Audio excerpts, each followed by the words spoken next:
tu nueva novela, que es muy distinta, primero, es muy distinta a no contar todo, ¿no? Es otro registro, bueno, es muy distinta y no. Ahorita te voy a decir algunos vasos que encontré ahí comunicantes, pero es otra cosa en principio, Un ¿no? poco trato de hacer eso como de un libro a otro, como abandonar por completo todo lo que fue el universo que estuve trabajando. Y me refiero no solo a la historia, sino también como a las herramientas o a todo lo que puedo, ¿no? Obviamente hay cosas que yo no puedo dejar porque son parte de mi escritura natural, digamos, ¿no? Pero todo lo que no corresponde a la escritura natural, me gusta dejarlo porque cuando uno termina un libro, tiene que ser consciente de los límites que enfrentó, pero también de lo que aprendió de ese libro. Y el ejercicio de la escritura para mí es justamente tratar de llevar tus límites un poquito más allá cada vez que te sientas a escribir sobre. O sea, imagínate que el pretexto primero que hubo fue, por donde empezó este libro fue conmigo leyendo testimonios de niños que habían pasado por el hospicio de Mama Rosa, Ujú. y la necesidad de escribir sobre la orfandad en México y sobre los orferinatos, ¿no? Y de ahí me fue llevando hacia el futuro porque lo primero que me planteé fue la idea de qué pasaría si el futuro quedara en manos de aquellos a los que nosotros como sociedades les hemos negado el futuro, que esta infancia rota en los orferinatos, ¿no? ¿Qué Ujú. pasaría si en ellos y en manos de ellos a los que les hemos negado el futuro realmente quedara la única posibilidad de futuro? Que la literatura tiene una intuición colectiva que va mucho más allá de los escritores. Yo no sé bien por qué mi novela acabó teniendo rasgos tan similares a algo que estaba por pasar, no lo logro entender, tampoco me lo quiero tratar de explicar porque me da como un poco de miedo, ¿no? Que de algún modo estábamos viviendo dentro de una distopía, o más bien dentro de una distopía que es la del neoliberalismo. O sea, llevamos casi 30 años encerrados en una distopía que no nos hemos dado cuenta que era la verdadera distopía que nos tocó, ¿no?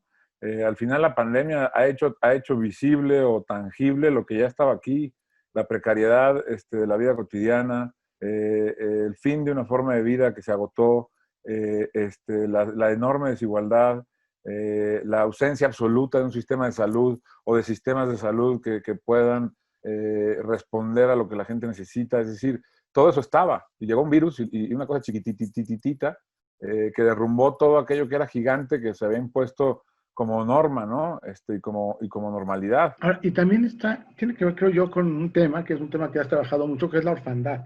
Ese fue otro de los pilares del libro, o sea, otro, no diría pilares, pero otro de los motivos por los cuales yo quería escribir este libro era porque quería seguir hablando, aunque desde otro lugar y de otra manera, de la orfandad, como te decía, pero también, como dices, de la familia rota, ¿no? O sea, de esta idea de que la familia es digamos, como el lugar en el que nos recargamos, cuando quizás es todo lo contrario, ¿no? O sea, la novela trata de poner como en entredicho nuestro presente, no a través no solo a través de los grandes temas, sino también de los minúsculos, ¿no?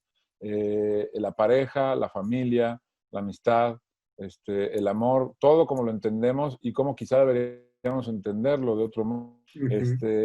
Y poner en entredicho incluso la idea misma, por ejemplo, del sedentarismo, ¿no? O sea, como discutir también el asunto del nomadismo y el sedentarismo, porque al final la novela se vuelve después el viaje de un colectivo nómada, ¿no? Al final, el 98% de la historia de nuestra especie hemos sido nómadas. Llevamos solamente un 2% sedentarios.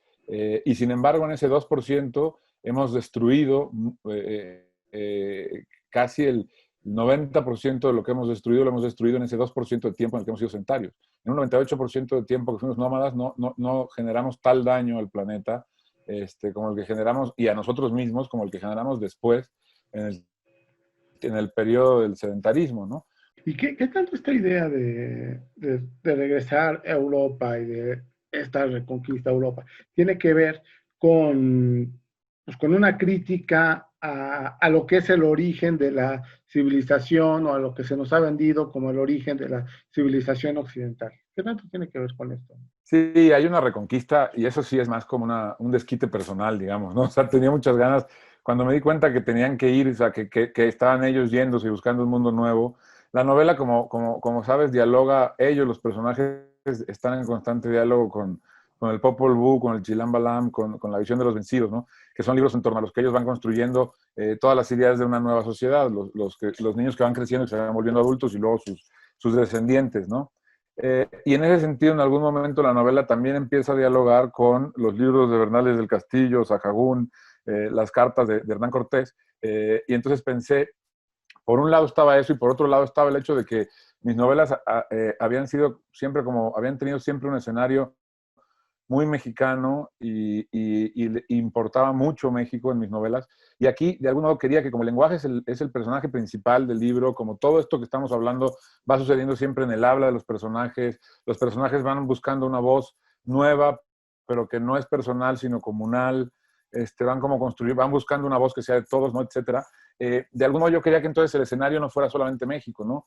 Y pensé que si para mí, digamos, la idea de patria no tiene mayor sentido que la lengua, que mi lengua materna. Quizá el escenario entonces tendría que ser el de todo aquello que crece en esa lengua materna que es la mía. Esa reconquista fuera a ese lugar de donde venía esa lengua, ¿no? A España. Lo que para mí era muy importante era poner también en entredicho o cuestionar más bien, digamos, la idea de que el futuro es un lugar que o más bien, la idea de que el bienestar, de que una sociedad mejor está en el futuro, ¿no? Esta idea de que el desarrollo y el progreso nos están llevando hacia algo mejor. Cuando vemos, si algo hemos constatado es que la idea obsesiva del desarrollo, del progreso, nos están llevando a una erosión de todo aquello que nos volvía comunidad. ¿Qué pasaría si ese estar mejor no está adelante, si no es algo que ya sucedió y que debemos recuperar, algo que fue en la lectura? Me haces pensar porque si algo es difícil para un escritor es ver el carácter simbólico de lo que está haciendo. O sea, eso se vuelve ya después, porque lo simbólico surge o nace en la fusión del lector y el escritor, o sea, en la lectura. Lo que yo pensaba mientras escribía y por lo que apelé a ellos es porque en ese abandono que te decía, en ese que les negamos el futuro, lo que también hacemos es no darles todo lo que somos, digamos, ¿no? Obviamente el asunto de la inocencia, no es un asunto de un inocente y otro no, de que uno sea inocente y otro no sea inocente, sino de que al verlos crecer se puede ver la pérdida de la inocencia, se puede ver cómo se va perdiendo, cómo se va extraviando. Con los adultos esa inocencia ya no está.